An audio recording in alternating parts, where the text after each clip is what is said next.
Okay, what you're going to learn in this tutorial here is our player character. The animation sprites will be provided for you in the description. Basically, our character, as the character is out of the water, the character moves at normal speed. The character jumps and falls at normal speed. When the character jumps into the water, though, you can see the character slowly goes down into the water. The character also moves slower while they go through the water. The character can get to the ledge and jump out of the water as well. So this is what you're going to be learning today as you work your way through this tutorial.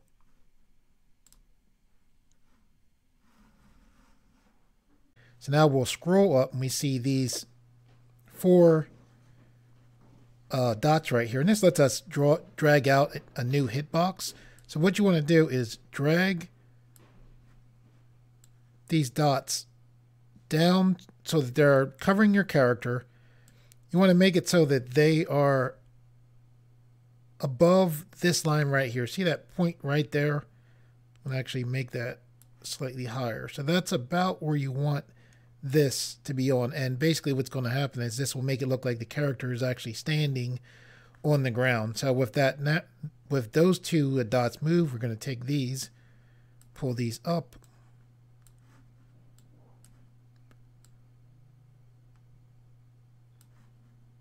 and we're pulling this up just to make sure that our character is covered by the hitboxes, and the whole character doesn't have to be covered.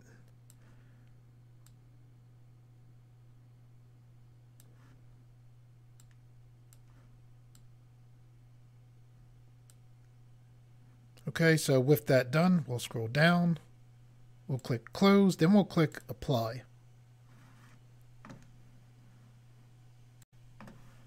Okay, now with that done, when we click our preview button, our character is in the right position. Now our character is behind this. That's easily fixed. So we're going to click this X button to go out of the preview button. And what that is when we click on our character here, see this Z order? The closer to 0 or 1 that this Z order is, the further the object is in the background. We're going to change this to 4 for our player. We'll change this to 2. It's on 2. So now with this being set for 2, as well as this being set for 4, this will now be in front of this object. So let's click the preview button again. Now you can see it looks like our character is actually standing on this ground right here.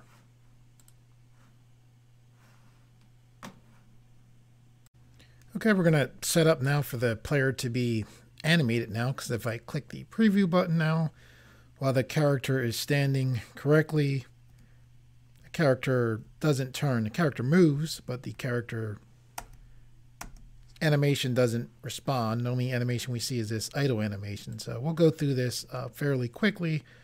I'm going to click on this new scene events here. And then what we want to do now is click this first button right here that says add new empty event. We're going to click right here. And when we click right here, we have this blue line underneath our condition as well as our action. What we want to do is this is going to be our main event right here. We want to make 4 sub events. And after I set this up, I'll explain this. So I'm going to go to here to sub event. I'm going to click this 4 times.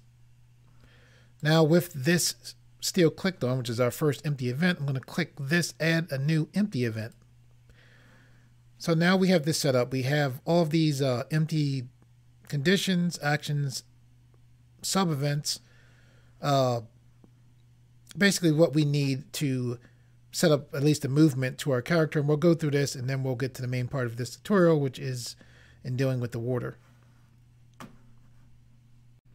Okay, in Gdevelop, this is basically how we program things. Condition, well, this is an event here. An event is made up of a condition as well as an action.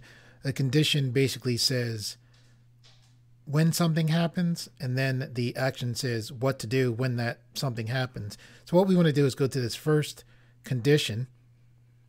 and then click add condition. We're going to go down to platform behavior. We're going to click here, and then we're going to click is on the floor. We're going to click player. And now with that set up, we're going to click OK. So we're saying when the player is on the floor, we want something to be done.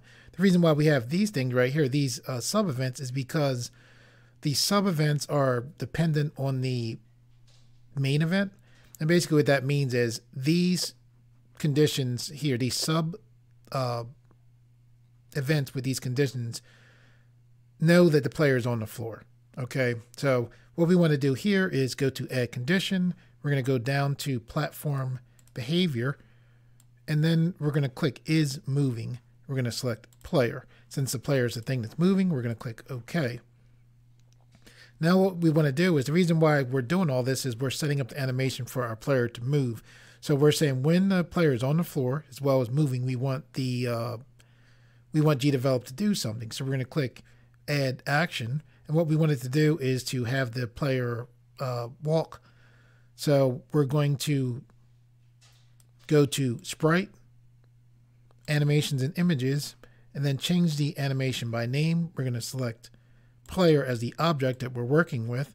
And now what we're going to do is we're going to put quotation walk in Gdevelop. If there's certain words in Gdevelop that you get from Gdevelop, and then there's words that you type in. Most of the time, if you type in a word, you're going to need to put quotations around it. So since we typed in to name the animation walk, we put quotations around this. So now we're going to click OK. So now we have this set up so that when the player's on the ground as well as moving, the Gdevelop should show that the player is set up to walk. Now, one of the nice things about Gdevelop is we can copy and paste things to make things faster. So we pretty much have to tell the Gdevelop what to do when the player is not moving. Now that we're saying when the player is moving, walk, we need to tell it what to do when it's not moving. So what we're going to do is right click, select copy. We're going to left click here, and we left clicked. It's important that you notice that this blue line is right here. Hovering over here, I'm going to right click and select paste. So now we pasted what we copied right here. And the reason why this is useful is now we can just double click here, change this to invert. So in Gdevelop, instead of saying, one thing says player is moving, instead of saying player is not moving, we just click invert. And invert is the opposite of the player moving. So that's how things work as far as saying the player is not moving. So we're going to click OK. So now we have this set animation of player to walk.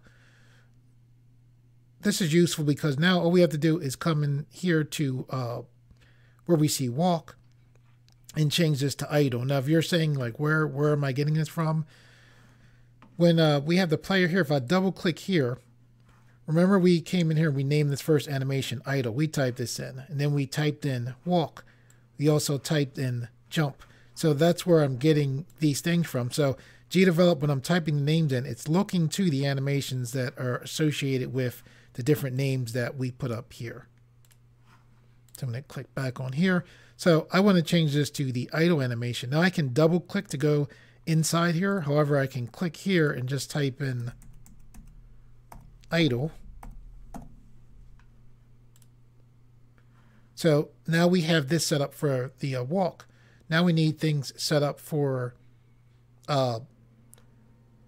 one of the things that's interesting, like when you're doing this, you're like, okay, it's set up. Well, we need to set it up so that Gdevelop knows when we change direction, how things should look. And I'll show you what I mean. I'm going to click the preview button right here.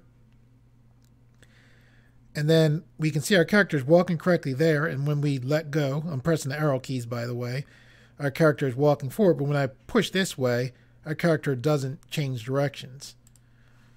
So that's fairly easy to deal with. One of the nice things is because we're not actually typing code, it's fairly quick. It's also easy for an artist to understand. So what we're going to do is go to this sub event right here. We see add condition. We're going to left click here. We're going to look for a keyboard. And I like how things are laid out here where they kind of make sense once you know what's, kind of how things work. So we want to click key pressed. We want the left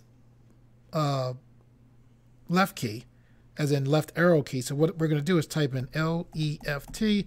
this pops up, and this is saying, is this what you want? Left, that is what we want. So we're going to left click there. Then we're going to click OK. So now we're saying, remember, the condition says, when something happens, action says what to do. So we want the player to flip horizontally. So what we're going to do is we're going to click Action. We're going to go to Sprite, Effects, and then we're going to go to Flip the Object Horizontally. And the object that we want to work with is the player. So now we have this thing that says Activate Flipping. So our character is faced towards the left. So because